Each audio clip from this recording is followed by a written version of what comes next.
Hello everyone, it's Ishni from Hiver. Welcome to this tutorial where I'll show you how to host your blog on a subdirectory using Cloudflare workers.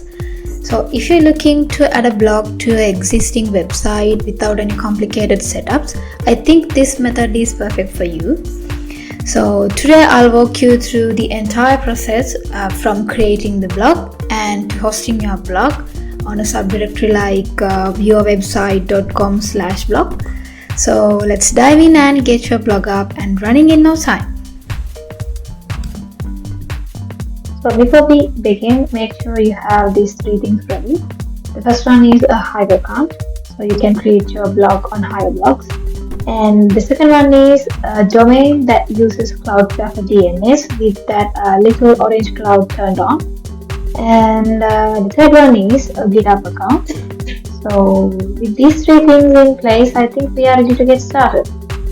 Okay, let's create a new blog using Hive Blogs console.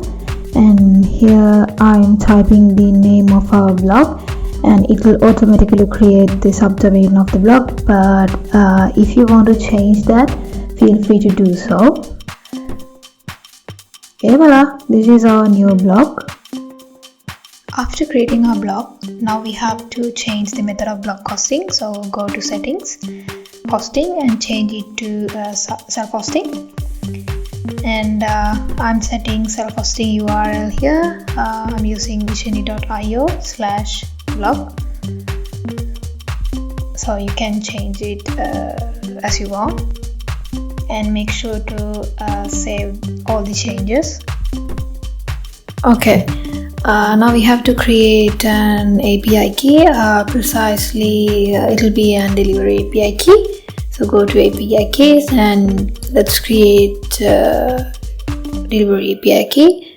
You have to choose delivery API here and just give a recognizable name as you want. So I'm gonna go with Cloudflare workers key.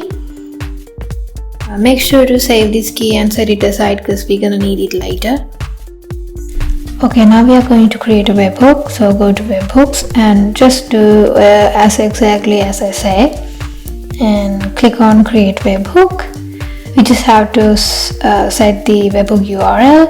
I'm going to use https://ishini.io/blog/hb_webhook.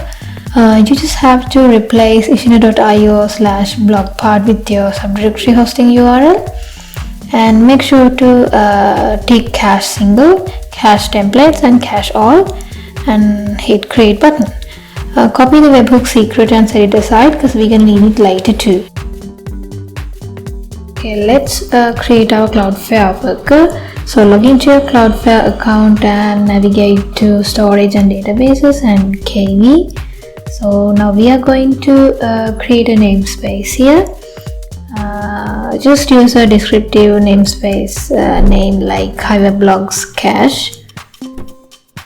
I'm gonna use that name and hit add. Alright.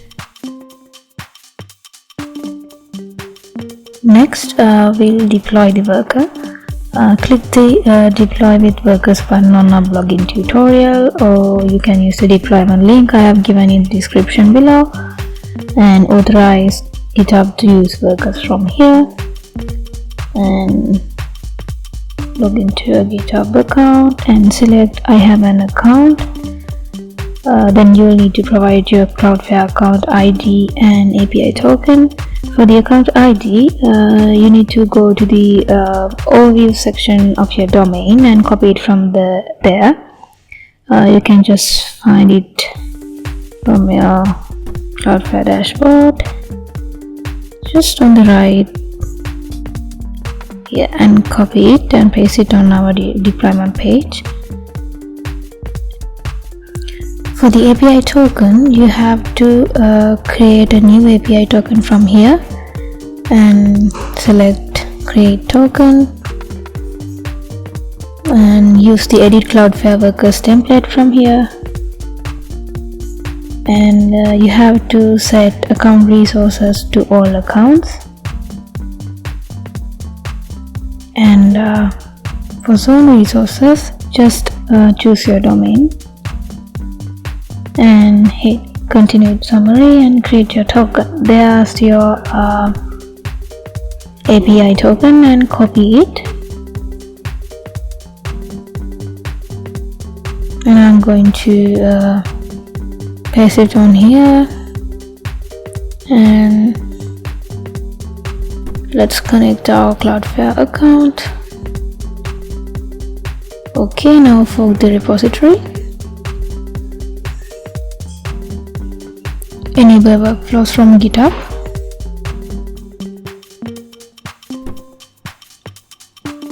Okay, and click on workflows enabled, and finally click on deploy. Okay, now our project is deploying. It'll take a couple of minutes. You can go to GitHub page and see the deployment is queued right now, and of course you can refresh the page and see whether the deployment is successful or not. If the deployment is successful, this teeny tiny orange dot will turn to green.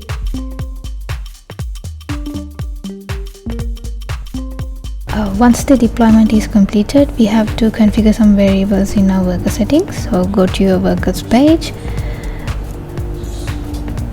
Actually, this is where we use the delivery API key and the webhook secrets that we have created before.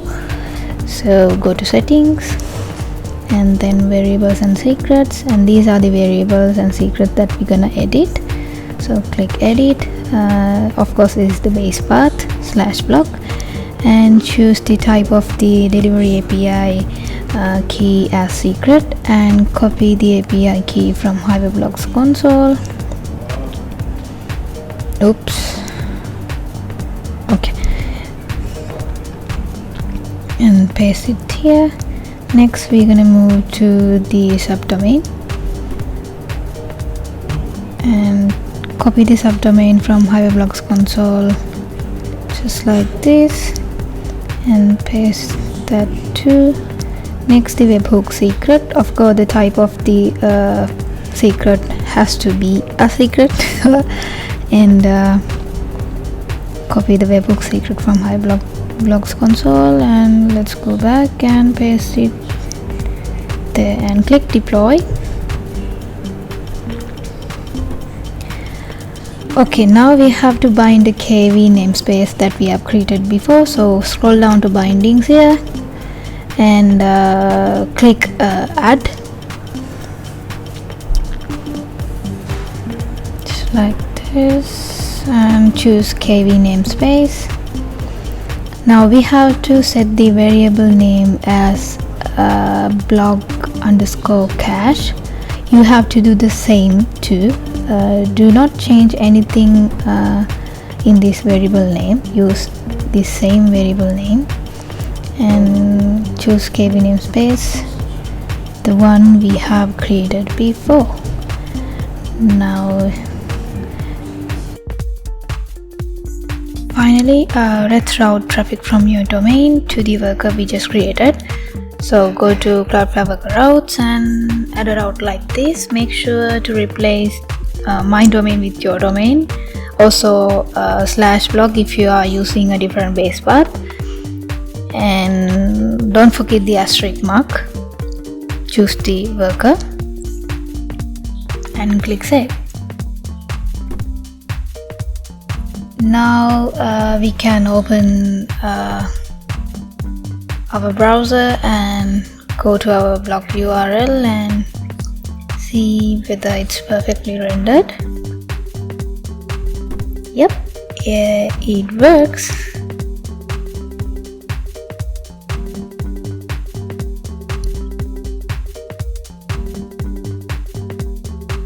To make sure everything's working fine, like your posts and images, you can update a post from Hyperblogs console. I'm gonna add a little phrase here. Actually, you should see the changes on your blog in a couple of seconds. And next we are going to check the cache health of the blog. So go back to your blog, like this, and this is how we check the cache health of the blog. And when you proceed with this URL, you should see healthy if everything is working fine, but if not, make sure you check you have connected the KV store correctly. If the blog is not loading at all, or if you see an error on your blog page, or if updates are not showing on your blog, use Cloudflare Worker logs to debug. So you can find it on Cloudflare Worker dashboard. Go to Cloudflare Workers and Pages here and choose your worker and go to logs. If there's any errors or issues, they'll be definitely logged here. If you have any issues with the styles or fonts in your blog, like when you make any CSS changes and they don't appear here, you can try to clear the cache of your blog, and you can do that from Hyperblogs console. So go to Hyperblogs console, go to settings and danger zone and clear cache. Make sure to choose all, because all clears everything, clear all the cache including media and assets. Yeah, and you can go back to your blog and see if your changes are there or not. That's it, it's the end of the tutorial. I hope this video helped you to set up your blog on a subdirectory using Cloudflare Workers. So if you have any questions or any issues, feel free to comment down below. I'll help you there. So see you in the next video. Bye.